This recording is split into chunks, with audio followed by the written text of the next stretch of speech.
이제 제가 또 여러분들에게 이 상담 목표의 기능에 대해서 강의해 드리겠습니다. 아마 이 기능은 앞서서 강의했던 중요성과 유사한 점이 있지만 또 다른 쪽으로 또 이해할 수 있습니다.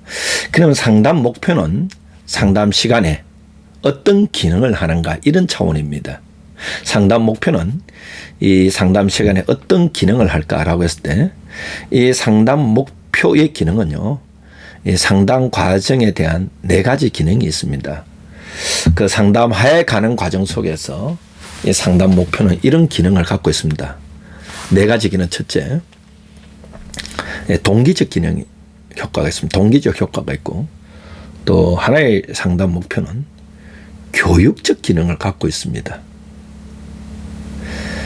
또 세 번째는 이 상담 목표는 평가적 기능을 또 갖고 있기도 하죠.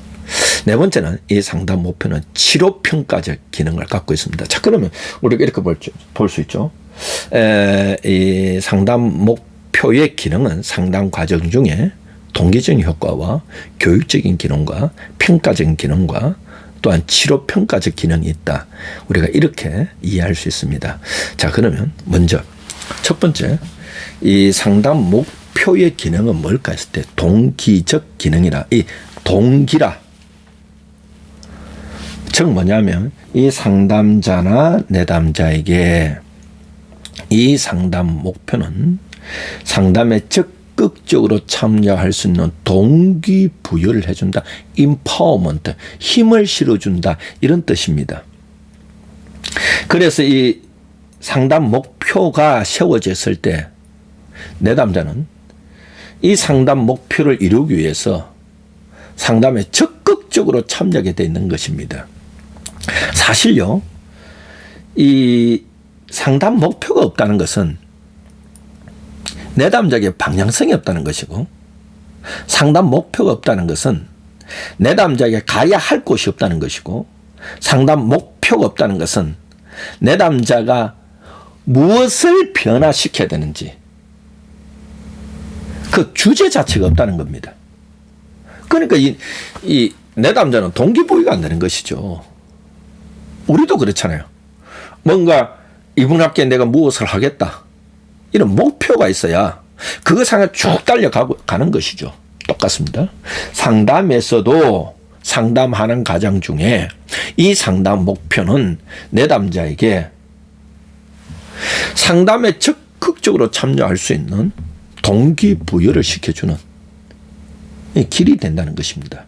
그래서 이 상담 목표는 상담 과정 중에 참 중요하다. 그래서 상담 목표를 세워라. 이렇게 말할 수 있는 겁니다. 두 번째입니다.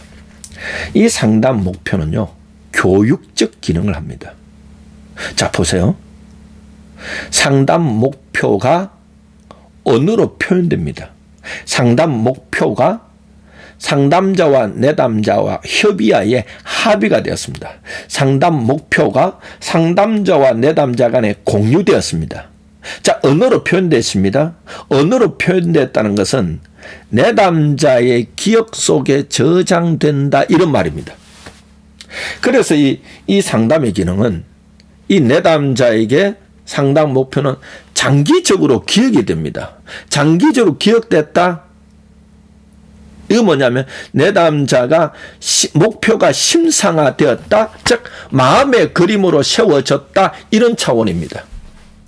그러니까 이 마음의 그림으로 그려졌다는 것은, 아하, 이 내담자의 하나의 교육적인 차원에, 내가 이런 부분을 고쳐야 되겠다, 이런 부분을 변화시켜야 되겠다, 이것을 향하여 나아가야 되겠다, 이런 교육적 기능이 있는 거죠. 가야 할 길을 분명히 제시해주고 가야 할 길을 분명히 바라보게 해주는 것도 이 상담 목표의 하나의 기능입니다. 우리가 그렇잖아요. 우리가 상담이 아니더라도 우리의 삶에 있어서도 뭔가 내 삶에 목표가 있을 때 그것이 자꾸 내가 되새기게 되죠.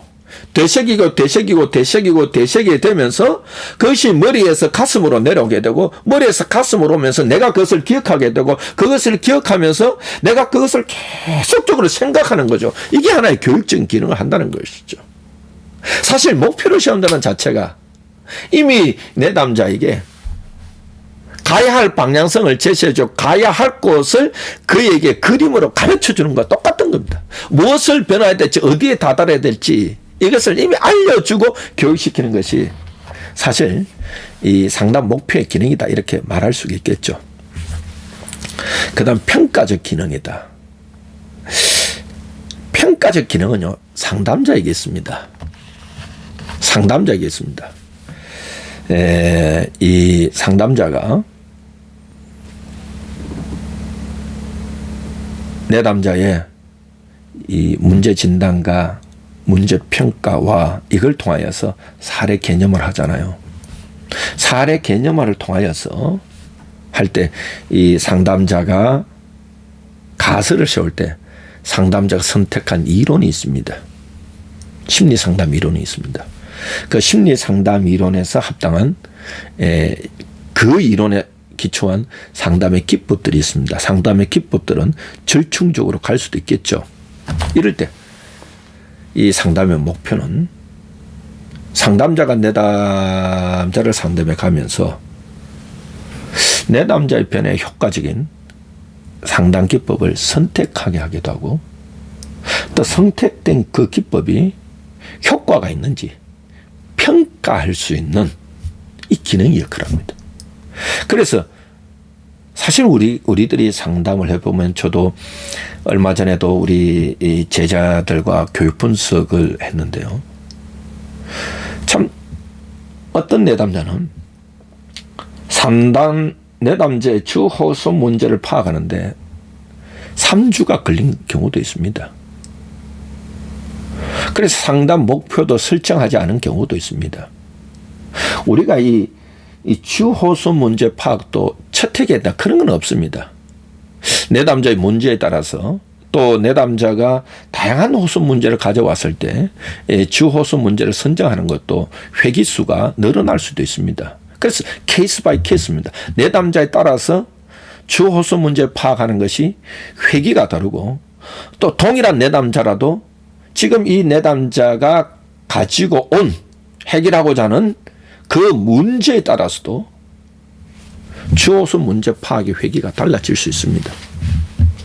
그런데 이 상담의 목표를 설정한다는 것은요, 이 목표를 통하여서 이 내담자에게 가장 적합한 효과적인 상담 기법을 선택하게 도와주고 이 상담의 목표는 또 하나는요, 이 상담의 목표는 이 기법이 내담자에게 지금 내담자의 현 문제를 해결하는데 효과성이 있는지 없는지 평가는 그 기능도 하고 있다는 것이죠. 그 다음 네 번째가 치료평가적 기능입니다. 자, 이 치료평가적 기능이라 이 말은 이 상담의 목표가 이루어졌을 때 상담이 다 끝나고 난 후에 상담의 효과성에 대해서 평가하는 것을 말합니다. 즉, 내담자가 세우는 상담의 목표가 이 상담의 기간 동안에 이루어졌는지 이루어지지 않았는지 그것을 평가하는 기능을 갖고 있는 것이 상담 목표의 기능이다. 이렇게 말할 수 있죠.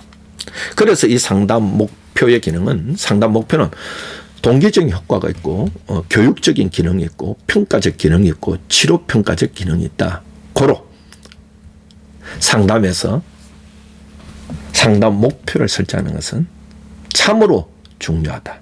이렇게 말할 수 있는 겁니다. 자, 이 시간에 여러분들에게 이 상담 목표의 기능에 대해서 네 가지로 살펴보면서 강의해 드렸습니다. 여러분들이 또 지속적으로 저의 이 박민수 교수 상담 TV 유튜브를 또 방문해 주시고 또 구독해 주시고 또 저의 강의를 또 이 시청하고 경청해 주셔서 참 고맙습니다. 또 이 상담을 전공하는 사람들이나 또한 상담을 또 이 상담 과목을 듣는 우리 학생들이나 또 상담에 관심 있는 분들이 이런 유튜브 이 강의를 통해서 이 강의가 여러분들에게 조금이나마 도움이 되었으면 좋겠습니다.